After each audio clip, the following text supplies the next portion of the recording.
Hello and good evening everybody, hope we're having a good week so far. Well, it's Monday, so I hope your week is starting out pretty swell. So it is 18th of March 2013.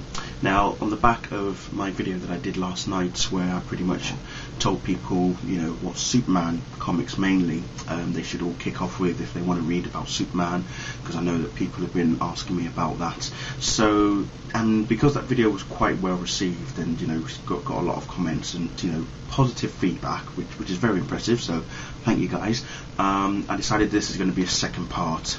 In essence, this particular one is going to be mainly about Batman. So because, you know, Superman being the first, Batman created after Superman, so the big two of DC Comics, it made sense basically. So without further ado, let's get into it, shall we? Yes, let's do that.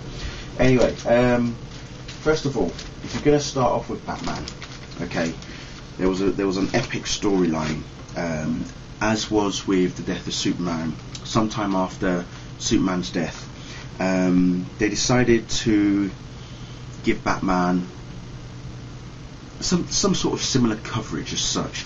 But what they did was, rather than kill Batman, they decided to break his back. And the only person who's ever been able to do that is none other than Bane himself. Look at that.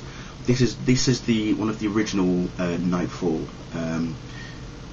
graphic novels from back in the 90s, like 93, and as you can see how menacing Bane looks in that, it's just unbelievable.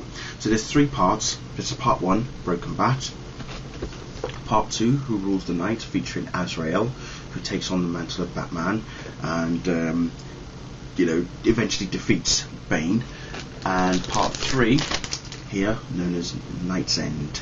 Okay, so this was the Nightfall series, as I say, and Night's End is where Batman faces up against Azrael to pretty much reclaim Gotham as his city, and you know, he is the original Batman. No one else is going to tamper with his reputation or tarnish his name in the way that Azrael did. So there have been re-releasing new editions. I think the last time they did that was last year, in conjunction with the release of The Dark Knight Rises, obviously being with Bane starring in that movie. This is definitely the definitive story that you need to read. All three books in particular. They're very thick, so it'll take you a while to get through them, but wow, compelling, gripping, epic. Another awesome one for me is Batman Venom. Okay, this was quite an intriguing story for me, because I've read it when I was younger, like when I was about 13, 14 or so, and it really got my attention back then. And I've always been interested in, you know, Batman taking on the substance that makes Bane who he is, you know, because we know Bane injects himself with venom to make him that extra, you know, give him that extra strength, that extra edge, pretty much a fighting killing machine kind of thing. And this one is pretty much along those sort of lines, where Batman faces off against specific, you know, villains who have venom induced in them, and to the point of where even Batman starts taking them himself, and it is just impressive. It's how he then overcomes the addiction. He locks himself away for like a really good long time, to the point of where he tells Alfred not even to open the door for him, even if he knocks on the door, all that sort of stuff. It really does take its toll on Bruce, and wow, yes, an amazing read, that one. So yeah, get it if you can. What else have we got? Yes. Now, this one was recommended to me by a good friend of mine, Batman The Long Halloween. Obviously, this is what The Dark Knight is loosely based on as well. Features Harvey Dent, Commissioner Gordon and Batman, the three of them trying to clean up Gotham, but it's all about this. This was such an awesome story that it's about a villain known as, well, they nicknamed this villain Holiday. And there were so many different characters who had the motive and the stories, the way that it was told. You try and guess who exactly it is that is committing these crimes on specific holidays. It is quite a telling story, and I love the artwork. I mean, this is by Tim Sale. Jeff Loeb was the writer, and I loved it that much. Well, I've actually got the Absolute Edition signed by Tim Sale himself. He's done a little bit of a artwork in there as well. So yeah, but like I say, this was such a compelling story. It's all about how Harvey Dent becomes Two-Face, and just everything about him. You know, you got characters like Solomon Grundy in there as well. Catwoman is in there as well. Just wow. Yeah. Just absolutely brilliant. Such an amazing story. So I would definitely recommend you guys get yourself this story. Get The Long Halloween if you haven't read it already, because wow, there's some serious brutal stories in there. Right, where are we? Okay. Another one written by Jeff Loeb. I actually got this as a two-parter. Didn't realise it was actually 2 volumes, but this is also artwork is by Jim Lee as well, and Scott Williams, and it's none other than Batman Hush parts 1 and 2. So this is volume 1 and this is volume 2. Hush is basically, well, without giving, well, let's just go in and say it. Well, Hush is a villain that actually knows Batman really well, and that he knows that he is Bruce Wayne, and it's actually a good friend of Bruce's. Who is the chap as well? Forget the guy's name. That is Hush. It really is such an amazing story. Just how it unfolds, how you eventually arrive to the idea that Hush is Batman, one of Bruce Wayne's closest friends. Just the journey that he takes to finding out who he is. He had his suspicions to begin with, but let's just say, damn, it really does surprise. It surprised me as well, just how the story unfolded and everything, and even the Joker is present in this as well. So that gives you some sort of interesting idea as to how that one turns out. Where are we? Quickly. Of course. Batman Year One. Don't leave home without it, or don't leave a comic book shop without it. Even this is a slightly different cover. It's a much updated cover, but this was done in 1986 by Frank Miller, and he. Well, this is where Christopher Nolan got his idea for. Well, I say Nolan, but Nolan and Goya got their idea for Batman Begins. And when you read this story, you do get some sense of ideas from within this book, the animated film as well, of Batman Year One, as well as Batman Begins, and it just really does give you such an amazing insight about the journey that Bruce Wayne takes to becoming Batman. And some of the elements from the film are taken from this book, especially with the bats, when he calls for backup in particular, uses the bats to escape and such as well. Catwoman, I say Catwoman, but Selina Kyle is featured quite a bit in this as well. So again, very good. Frank Miller does write Batman really awesomely well. Which brings me to the next book, which I'm looking for and I can't seem to find. Hang on. There we are. Sorry. There it is. The Dark Knight Returns. Okay. Batman comes back as like a 50 to 55-year-old man. He's in his mid-50s. If you've seen the Dark Knight Returns Part 1 and 2 animated movies, wow. Make sure you have read this though, because whilst the movies are damn great and very, very graphic and very violent, the book itself is just intense. I mean, this is Bruce Wayne, like never before told, basically. And again, parts of Dark Knight Returns is featured in The Dark Knight Rises, particularly the end. The way that the film ends is also in a similar way that the book ends as well, with Batman's death. But Superman features in this as well in the second part of the book, as I say, if you've watched The Dark Knight Returns part 1 and 2, especially part 2 is where you'll see Superman. The Joker features heavily in part 1 in particular. A female Robin by the name of Carrie Kelly as well, who is brilliant, by the way. Just everything about him, it's like Bruce Wayne has one last outing, basically. It's his one last outing. He returns from being away for almost 10 years. Yeah, it really is definitely The Dark Knight Returns. It's a compelling story again, and one that I would definitely recommend for a lot of Batman fans out there, especially if you're going to start out. This is definitely one of the ones to begin with. So there you go. On top of that, we also have, oh dear me, I tell you what, when I heard about this one, I thought to myself, how is it possible that someone can write the Joker in such a sickening way? It's not even possible. But the only person who's been able to do that is none other than Alan Moore himself. And here we have Batman the Killing Joke. This was done again in the 80s, and it's one of those stories where you really get inside the Joker's head as to why he is who he is. What he does to Barbara Gordon, because this is the story that Barbara Gordon gets shot, and what he does to James Gordon is just unbelievable. It's just that how Gordon survived the ordeal that he went through in this story is just beyond me. I mean, to the point, I mean, that would have just made a man half of his mentality go so nuts to the point of where he probably would have topped himself and committed suicide. But the Joker really tested James Gordon. It was just unbelievable. It really was. It's just, oh, good lord.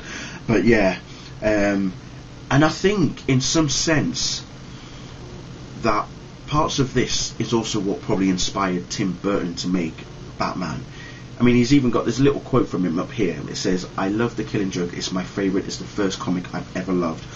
But it's how the Joker was created that is featured in this book also goes in line with how the Joker was created in Tim Burton's Batman back in 1989. So it gives you some idea as to, you know, what Tim Burton was borrowing from when he made Batman back in 1989. So that is some sort of influence right there, people. So again, Killing Joke, seriously, get it. Fairly new, this one, written by Jeff Johns, Gary Frank. These two collaborate, it's awesome. Batman Earth 1, and I have to say, a very, very new take on the Dark Knight. It's a different take, and it's an awesome take. Alfred is slightly younger. Bruce Wayne, as usual, as you know, is also younger. Harvey Bullock is introduced here as well, but he's very cocky. He's like, Harvey Bullock is introduced as someone who's been on TV. You've got Oswald Cobblepot as well. Barbara Gordon is featured in here as well. Alfred and Bruce actually take each other out to a point. The pair of them actually do have a massive fight with each other because Alfred is teaching Bruce serious life lessons. It is just unbelievable. The artwork again, fantastic. I honestly wish that the Birthday Boy, there's a villain in this book called the Birthday Boy. I wish he had gotten more exposure. That he made, that if they were to do a volume 2, which I think they are doing, he could have carried on into volume 2 as such, because he is menacing and very, very ugly in terms of he's such a big brute. It's just wow, fantastic just watching it. But yeah, just the way that the story unfolds. Lucius Fox is is in there as well. Bruce is using him to help him, you know, fix his gadgets. He hasn't really got everything sorted properly, but you learn a bit more about Bruce's background, his parents in particular, before they got shot. Alfred looking after Bruce in particular. It's just wow, a very, very different, unique take on how Bruce's parents were shot as well. It's not like the still one that you're familiar with. It's totally different. So it's definitely something new there. What else have we got? On the back of Final Crisis, which I talked about yesterday, obviously when Batman got the Omega Beams by Darkseid, everybody thought he was dead. In fact, he was sent back in time, pretty much to the very beginning of time in some sense, and this is where the story unfolds in the return of Bruce Wayne. Okay, written by Grant Morrison, and it is a very, very interesting story. Interesting that it's amazing to see how Bruce journeys through time before he's back in the present, realising the reason why Darkseid had sent him back into the past in the first place, and the ending as well is very, very compelling and very, very an eye-opener to say the least. But yeah, it's definitely one to read and to sort of take in try and understand why Darkseid did what he did when he was faced with Batman at the end of Final Crisis. Batman doesn't like using a gun, as we know, but for Darkseid he made an exception, and well, this is what happened when that occurred. So that's pretty much all the Batman related comic books. So just to add a few extras that I did talk about yesterday, but before I get on to them, just want to quickly give you a quick insight. Now obviously, as you know, Arrow is currently airing in the US. Obviously it's on a break at the moment. It's back this Wednesday. Okay, so for Arrow fans out there, look out for my review, hopefully on Thursday night. I'll try and get that out as quickly as possible. But yeah, it is back this Wednesday. Can't wait. Episode 16, I believe, or was it 17? So it's the Huntress returns, and looking forward to that. But to get me started, because obviously I don't know that much about Green Arrow, but to get me started on the character, there was 2 graphic novels that had to be read, I say both, but Andrew Kreisberg, Greg Berlanti and Mark Guggenheim, who were the showrunners for Arrow, borrowed their inspiration to create the world of Arrow, and they are Green Arrow Year 1 and Green Arrow Longbow Hunters. These 2 stories, when you've read this, you'll understand and see the reason why Arrow is borrowed from these 2 particular books in particular, and it gives you an insight. Now Longbow Hunters is probably the best one to read, because it really does give you an insight of what's to come in Arrow. It's all I'm going to say. We've already got a hint of it in a couple of episodes ago, where we find out about Yao Fei and why he's really on the island. Yeah. But those 2 definitely. Green Arrow is written by Andy Diggle with artwork by Jock, and this one, Green Arrow Longbow Hunters, is written by Mike Grell, and again, as I say, very, very like old school Robin Hood in some sense when you read this one in particular. And he's also got he's married to Dinah at this point, so him and Black Canary are featured heavily in this book, and she gets captured and bad things really happen to Dinah. It's not very pleasant. Okay, so with that now aside, brings me to my last 2 that I want to talk about. First of all, I did talk briefly about this. Actually, I said last 2, there's actually 3. Sorry. I briefly spoke about these last night, but didn't show too much about them. But the first one I want to talk about is Identity Crisis. This was a massive turning point for the Justice League. This was one hell of a book. I mean, it's all about the death of Sue Dibney, Ralph Dibney's wife, otherwise known as the Elongated Man. And it wasn't the fact that she died, it was how Ralph, the Justice League, everybody tried to unfold how she died, what killed her, who killed her. And they go after all the obvious people, Dr. Light in particular, because there's a backstory about Dr. Light actually raping Sue Dibney, which was not very pleasant. Tim Drake and his father, Tim's father knows that he's Robin. That comes to a tragic conclusion. Captain Boomerang finds out about his long lost son. That also comes to a tragic conclusion. But it's how it's more revolving around Gene Loring and Ray Palmer, the Atom, him and his ex-wife. She's a lawyer, they're about to get divorced, but it takes an interesting turn of events when eventually it is revealed how Sue Dibney was killed. Even I was stunned. I had heard whispers as to how Sue Dibney had died before even reading this, but learning and reading it and seeing it unfold, it was just unbelievable. But that's not the only shocker in here. It's what also happened to Dr. Light and Batman, and those 2 secrets in particular pretty much bring, drive a wedge between the people who were involved in the incident with Batman and Dr. Light in particular. It's just wow. But when everything is revealed, I'm just wow. Yeah, seriously, get it. Identity Crisis, well worth a damn read. Brad Meltzer and Rags Morales. What a story. I've read it twice now, and I still get goosebumps reading it. So there you go. Another book that was recommended to me, Justice League of America, Tower of Babel, and this was what Justice League Doom was based on, where Batman, as we all know, is like the world's greatest detective. He may be part of the Justice League, but he doesn't really trust everybody, and he has contingency plans against everybody in the team should they ever fall to the other side.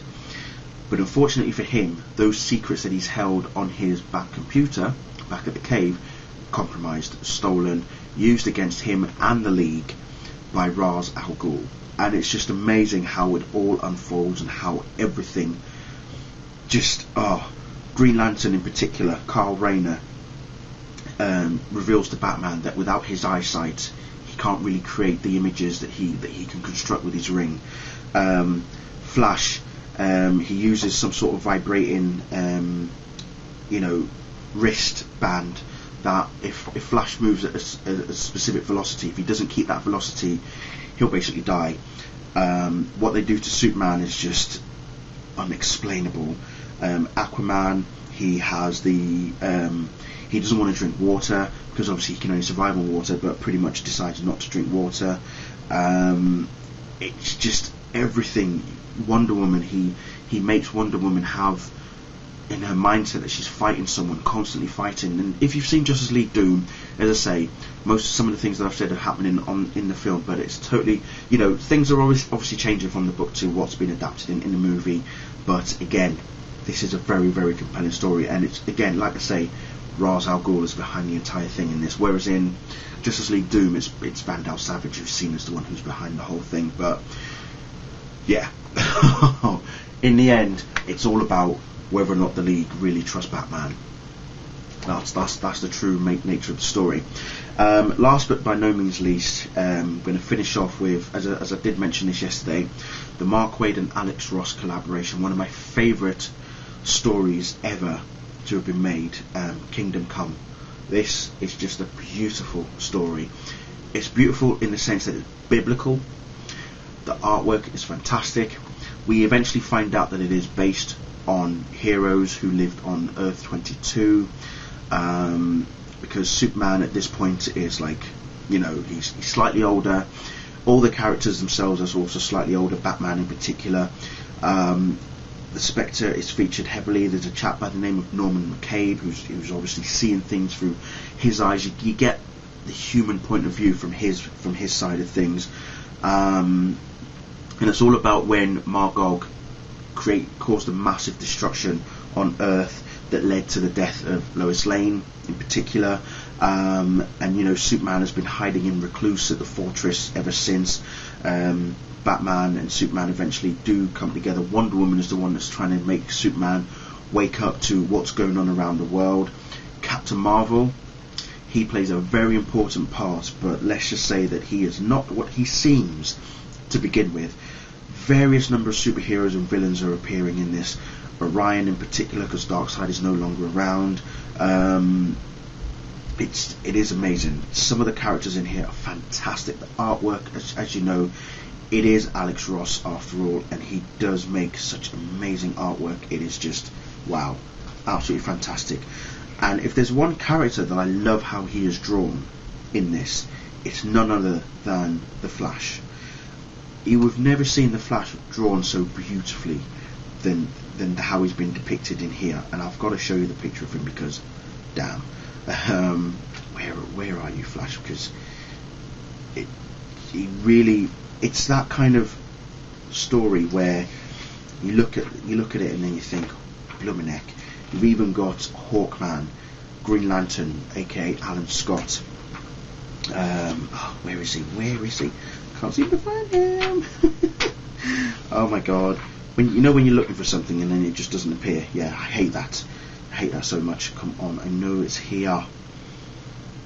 You explain something, you're looking for something, and you can never find. There it is. Right, where are we? There it is. Have a look at the way that the Flash is drawn there. Just like an epic embodiment of lightning, and he can never stand still for more than a millisecond. he just can't stand still at all. It's just unbelievable. Yeah, as it says here, he lives in between the ticks of a second. He is the Flash. Brilliant. But yeah, Kingdom Come, definitely worth a read. Get it. Well, anyway, I think that's it. That's it from me. So, again, let me know which ones you've read and which ones you haven't read. But, you know, there's still plenty more comic books that I have not read that I still need to read. So my list is still growing as to what I need to read and what I need to get a hold of and stuff. So, yeah, so much in store, people. So much in store. But anyway, yet again, thank you all for watching. And I'll see you all very soon. Bye.